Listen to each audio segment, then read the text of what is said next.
Every good drama needs the perfect ingredients. Grand monuments, classic characters, undeniable beauty. Athens has it all. In this tale of the country's recent history, a Greek prince born into a royal family in exile, and a princess who by marriage became part of this complicated story. It's an example of philoxenia, Greek hospitality.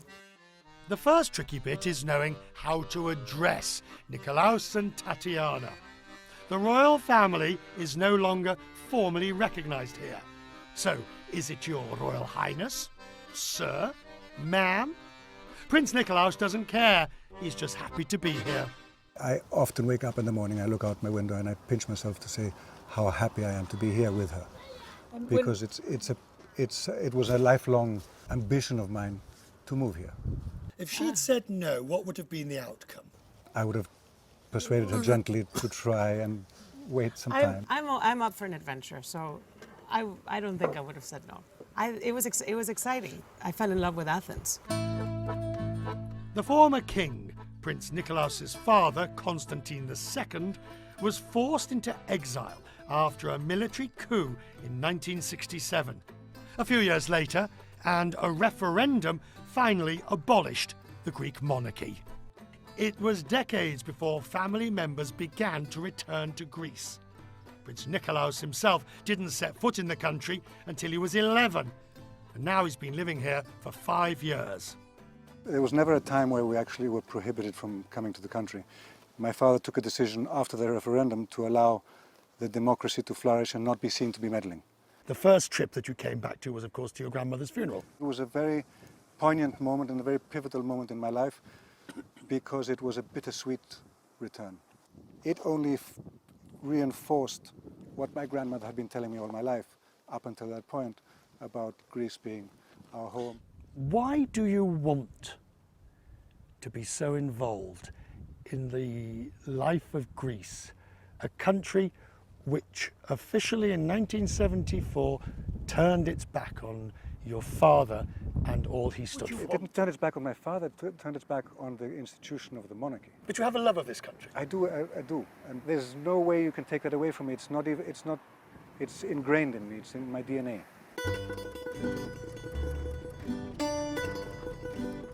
If you deconstruct Greece, you're left with a boat, an olive tree, and a vine. And with those three things, you can reconstruct Greece.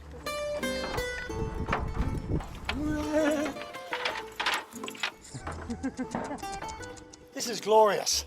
It is. This is another side of Athens. Strolling under the olive trees, the smell of lavender in the air, this is Margie Farm. Eggs and tomato, it's a dish from Mani in the south. Where do we begin? Greek salad. Traditional Greek salad. Koriatiki, which means village salad. These tomatoes, They have flavor. it's only when you have them like this that you realise how short-changed I'm being. You have a sort of a story I know I've been reading about that children are disappointed when they meet the princess. I have been living with that.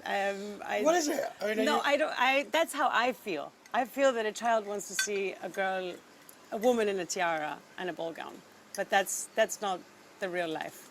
At least not my real life. I like to get my hands dirty and be on the ground. But you both have this magnificent opportunity, don't you? I mean, to advance what you perceive as the causes necessary in the country. I think You can make a difference. Yes, but I without sounding too whatever, I think everybody can make a difference if they try and if they put their mind and their heart to it. The difference in our situations that maybe we can bring awareness to those issues. If there's one thing that you would like me to take away from Athens, what would it be? For me, it's that Athens has a lot of character. Athens is a city that's booming. It's sort of phoenix rising from the ashes, and there's a lot to discover. And I don't think it's the beautiful city that everyone imagines it to be. You have to dig in and get to really experience it, taste it, enjoy it. Athens is alive, and it's exciting. if there was one thing that you should leave Athens with, is hope. It is a resilient city because it's made up of resilient people. There it is again. This idea of making the best out of what you've got and carrying on anyway. It's today's spirit and tradition of the Greek way of life, and it is alive and well. I know it's not the done thing and perhaps a bit of a cliche, but I've been dying to do this since I got here. Drama. It's the one word that has rung constantly in my ears throughout my visit to Athens, to which I would now add resilience and hope. For time and again I've been told these are the golden threads that run through the spirit of Athens. I've always loved the philosopher's saying, it is only with the setting of the sun that one can judge how well the day went. And that is certainly true of Athens as the city and the country come out of the financial crisis, which is one reason why Athens must be on your list of places to visit in this world of wonder.